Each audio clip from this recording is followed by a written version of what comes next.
able to walk the streets of Los Angeles and know that we can come back home safe and sound. We are not anti-police, we are anti-police brutality.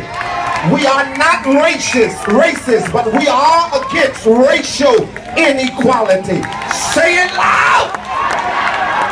I'm black and I'm proud.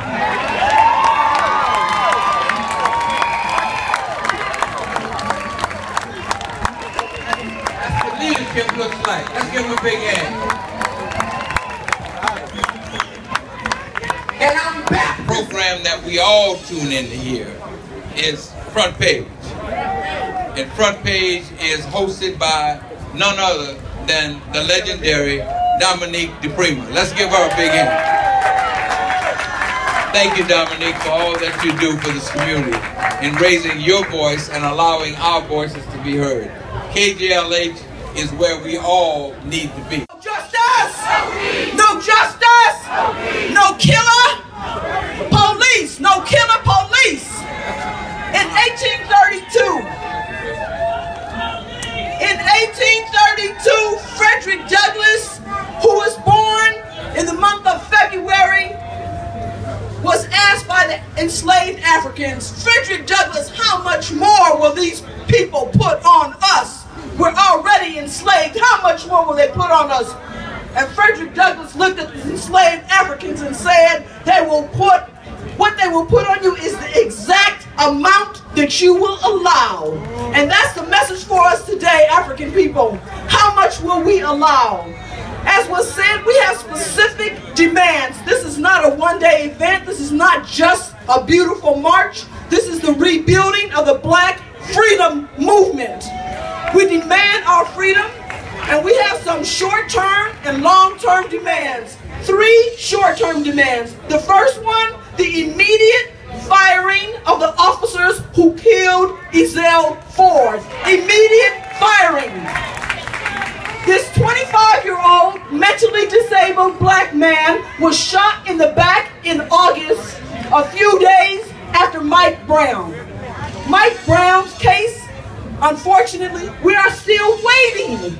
We have just only received the autopsy reports. What's going on here?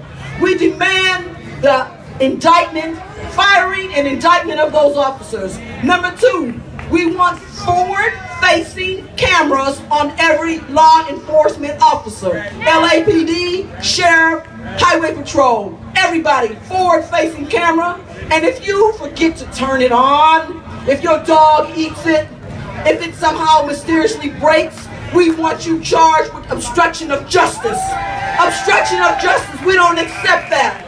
Number 3, we want the collection of data. Do you understand this?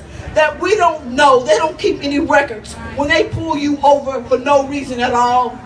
When they throw your son on the ground and your daughter on the ground for no reason at all, they don't even keep a record of that. So we want the collection of data, so we'll know. We want it sent to the Justice Department, so we'll know exactly what's going on with us. Now we're going to talk about some long-term demands, some systemic changes that have to be made. To think that the police can police themselves is like, in the words of Minister Malcolm X, expecting Frank to lick off the Jesse James. We know that ain't happening. That cannot happen. The police cannot police themselves. If you're in agreement with what Chimbuku just said, can I get a hand clap? Because we can't just continue to gather, we have to demand system-wide change. And what we're asked to accept right now as truth is that when a police officer shoots and kills a civilian, that one of their fellow officers will conduct a thorough and impartial investigation. We're also asked to accept that a district attorney who works with the police officers every single day to gather evidence against you and I when they're prosecuting us, we're expected to believe that that district attorney will be objective and look at that evidence and charge that officer. So I don't know about you, but that's just a little too much for me to accept.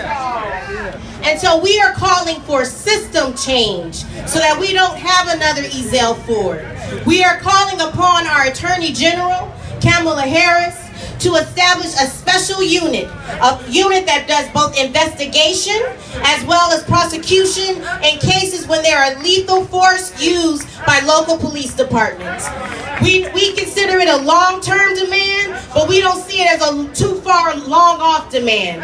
It has to happen now. It has to happen today, and we call upon those who call themselves our allies when they're running, when there's an election. We call upon them to put in place the changes that we will see, touch, and feel in our neighborhoods, and that's our long-term demand. Fulfill itself. Malcolm taught us tomorrow and social responsibility of service, of sacrifice, and struggle to achieve and live the free and good life we all want, work for, and deserve.